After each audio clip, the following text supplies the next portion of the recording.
திருச்சிட்டம்பலம் வாரம் ஒரு தேவாரம். இந்த தொகுப்பில் திருஞான சம்பந்தர் அருளிய தேவார திருப்பதியங்கள் நம்ம ஒவ்வொரு வாரமும் பார்த்துட்டு வரோம். கடந்த வாரம் சம்பந்தர் அருளிய திருநாகேஸ்வர திருப்பதிகம் பார்த்தோம்.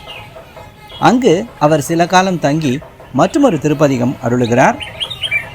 இரண்டாம் திருமுறை 119வது பதிகம் பண் செவ்வழி. முதல் பாடல் தழைகொள் சந்தும் அகிலும் மயிர்பீலியும் சாதியின் பழமும் உந்தி புனல்பாய் பழம் காவிரி தென்கரை நழுவில் வானோர் தொழு நல்கு சீர் மல்கு நாகேச்சரத்து அழகர் பாதம் தொழுதேத்த வல்லாருக்கு அழகாகுமே. பாடலுடைய பொருள்: சந்தனம், அகில், மயிர்பீலி, சாதிக்காய் போன்ற நறுமண பொருட்களை தன் நீர் பெருங்கால் உந்தி தள்ளி வரும் தொன்மையான காவிரியின் தென்கரையில் விண்ணோர் விரும்பி சென்று தொழுதேத்தும் சிறப்புகளை விரும்பி ஏற்று மகிழ்பவர் நாகேஸ்வரத்தில் விற்றிருக்கும் இறைவன் ஆவார். அவரின் திருவடியை வணங்கி போற்றுவாருக்கு அழகு மிகும். இரண்டாவது பாடல் பெண்ணோர் பாகம் அடைய சடையில் புனல் பேணிய வண்ணமான பெருமான் மருவுமிடம் மண்ணுளார் நன்னினாலும் தொழுதேத்தி நன்கெய்து நாகேஸ்வரம் கண்ணினால் காணவல்லார் அவர் கண் உடையார்களே. பாடலுடைய பொருள்: உமையை ஒரு பாகம் கொண்டு சடையில் கங்கையை வைத்து அழகு விளங்க இருக்கும் பெருமானின் இடமாவது இவ்வுலகத்தார் விரும்பியடைந்து தொழுது வணங்கச் செல்லும் திருநாகேஸ்வரமாகும். ஆண்டு சென்று கண்டு வணங்குவார்கள் கண்பெற்ற பயனை அடைந்து புகழோடு வாழ்வார்கள். மூன்றாவது பாடல் கூச நோக்காது முன் சொன்ன பொய் கொடுவினை குற்றமும் நாசமாக்கும் மனத்தார்கள் வந்தாடு நாகேஸ்வரம் தேசமாக்கும் திருக்கோயிலா கொண்ட செல்வன்கழல் நேசமாக்கும் திறத்தார் அறத்தார் நெறிப்பாளரே. பாடலுடைய பொருள்: குரவர்த்தம் கொல்லைப்புறத்தில் விளைந்துள்ள கதிர்களை வெள்ளத்தால் இழுத்து வரும் நிலையில் நீர் பறவைகள் அக்கதிர்களை கவர வேண்டும் என்று நினைத்து கொண்டு கூவி வரும் வேட்கையில் காவிரியின் தென்கரையில் தேன்மிளிரும் பொழில்கள் சூழ்ந்த அழகோடு விளங்கும் நாகேஸ்வரத்தில் எழுந்தருளியுள்ள இறைவன் திருவடிகளை தொழ வல்லவருக்கு என்றுமே துன்பமில்லை. நான்காவது பாடல் கூச நோக்காது முன் சொன்ன பொய்கொடுவினை குற்றமும் நாசமாக்கும் மனத்தார்கள் வந்தாடு நாகேஸ்வரம் தேசமாக்கும் திருக்கோயிலா கொண்ட செல்வன் கடல் நேசமாக்கும் திறத்தார் அறத்தார் நெறிப்பாளரே.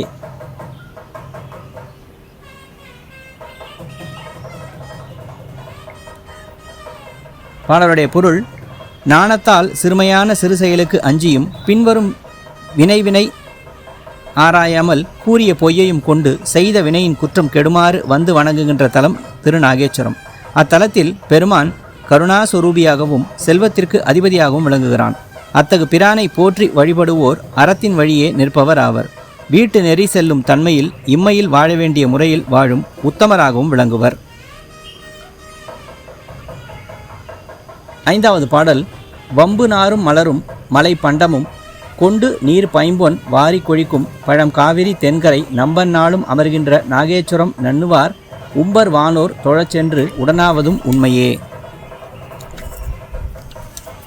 பாடலுடைய பொருள்: நறுமணம் வீசும் மலரும் மலைப்பகுதிகளில் விளையும் பண்டங்களையும் தன் நீர்பெருக்கால் இழுத்து வரும் பழமையான காவிரியின் தென்கரையில் இறைவன் எக்காலத்திலும் வீற்றிருக்கின்ற நாகேஸ்வரத்தை அடைந்து விருப்பமோடு வணங்குபவர்கள் உம்பரும் வானோரும் தொழுதேத்த உடனாக நின்று மகிழ்தலை கொள்வர்.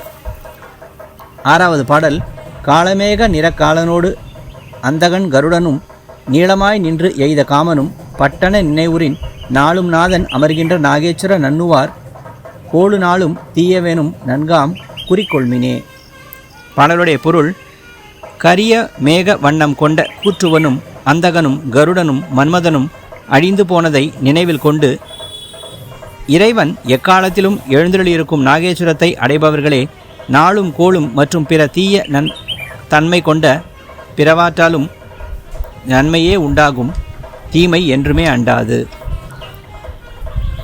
ஏழாவது பாடல் வேயுதிர் முத்தோடு மத்தையானை மறுப்பும் விராய் பாய்ப்புணல் வந்து அலைக்கும் பழம் காவிரி தென்கரை ஞாயிறும் திங்களும் கூடி வந்தாடு நாகேஸ்வரம் மேயவன் தன்னடி போற்றி என்பார் வினை வீடுமே. பாடலுடைய பொருள்: முற்றிய மூங்கில்களிலிருந்து தெரிந்து விழும் முத்தும் யானையின் தந்தங்களும் கலந்திழுத்து வந்து பாயும் காவிரி நீர் வந்து பாயும் தொன்மை கொண்ட தென்கரையில் சூரியனும் சேர்ந்து வந்து வழிபடும் நாகேஸ்வரத்தில் எழுந்தருளியுள்ள இறைவன் திருவடியை போற்றி வணங்குபவர்களின் வினை யாவும் கெட்டழியும். 8வது பாடல். இலங்கை வேந்தன் சிரம்பத்து இரட்டி எழில் தோள்களும் மலங்கி விழும் மலையால் அடர்த்தான் இடம் மல்கிய நலம்கொள் சிந்தையவர் நாள்தோறும் நண்ணும் நாகேஸ்வரம் வலங்கொள் சிந்தையுடையார் இடராயின மாயுமே. பாடலுடைய பொருள்: இலங்கை மன்னனான ராவணனின் 10 தலைகளும் 20 தோள்களும் நலிவுற்று கெடுமாறு அழகிய திருக்கைலை மலையில் அடர்த்திய இறைவனின் இடமாவது நலங்கள் அனைத்தும் பெற்று உய்ய வேண்டும் என்னும் நினைவினால் அடியார்கள் எக்காலத்திலும் விரும்பி சேர்கின்ற தலம் நாகேஸ்வரமே ஆகும். அதனை வலம் வரும் சிந்தனை உடையார்களுக்கு இடர்கெட்டு நலமே பயக்கும். 9வது பாடல். கரிய மாலும் அயனும் அடியும் முடி காண்பொனா எரியதாகி நிமிர்ந்தான் அமருமிடம் ஈண்டு காவிரியின் நீர் வந்தலைக்கும் கரைமேவு நாகேஸ்வரம் பிரிவிலாத அவ்வடியார்கள் வானில் பிரியார்களே. பாடலுடைய பொருள்: திருமாலும் நான்முகனும் இறைவனின் திருவடியையும் திருமுடியையும் காணச் சென்று அலைந்து திரிந்து காணப்பெறாது வருந்திட பெருமான் தீப்பிழம்பாக நெடிந்து நின்று உயர்ந்து நின்றார். அங்கனம் அவர் நின்ற இடமாவது காவிரியின் நீரலைகள் பொருந்தும் காவிரிக்கரை நாகேஸ்வரமே ஆகும்.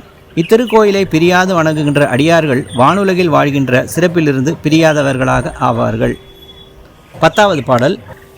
தட்டிடுக்கி உரிதூக்கிய கையினர் சாக்கியர் கட்டுரைக்கும் மொழி கொள்ளலும் வெள்ளிலங்காட்டிடை நட்டிரு கண் நடமாடிய நாதன் நாகேஸ்வரம் மட்டிருக்கும் மலர் இட்டடி வீழ்வது வாய்மையே.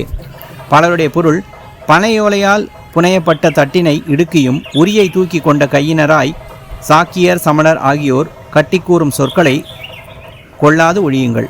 இடுகாட்டில் பிணவாடை வீசும் நள்ளிருளில் ஆடல் கொள்ளும் தலைவனாகிய நாகேஸ்வரனை தேன்துளிர்க்கும் புது மலர்களால் போற்றி வழிபட்டு அவர் தம் திருவடியை பணிந்தேத்துவதே பெருமையாகும்.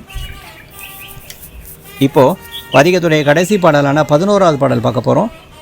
கந்தனாரும் புனல் காவிரி தென்கரை கண்ணுதல் நந்தி சேரும் திருநாகேஸ்வரத்தின் மேல் ஞான சம்பந்தன் நாவில் பணுவல் இவை 10 வல்லார்கள் போய் எந்த ஈசன் இருக்கும் உலகு எய்த வல்லார்களே.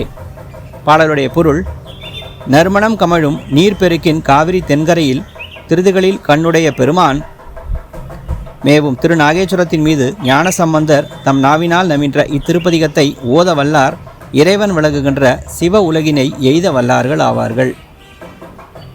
இன்னைக்கு திருஞான சம்பந்தர் திருநாகேஸ்வரத்தில் அருளிய இந்த அற்புதமான பதிகத்தை பார்த்தோம். அடுத்த வாரம் ஞானசம்பந்தருடைய மற்றும் ஒரு சிறப்பான திருப்பதிகம் பார்க்கும் வரை திருச்சிற்றம்பலம்.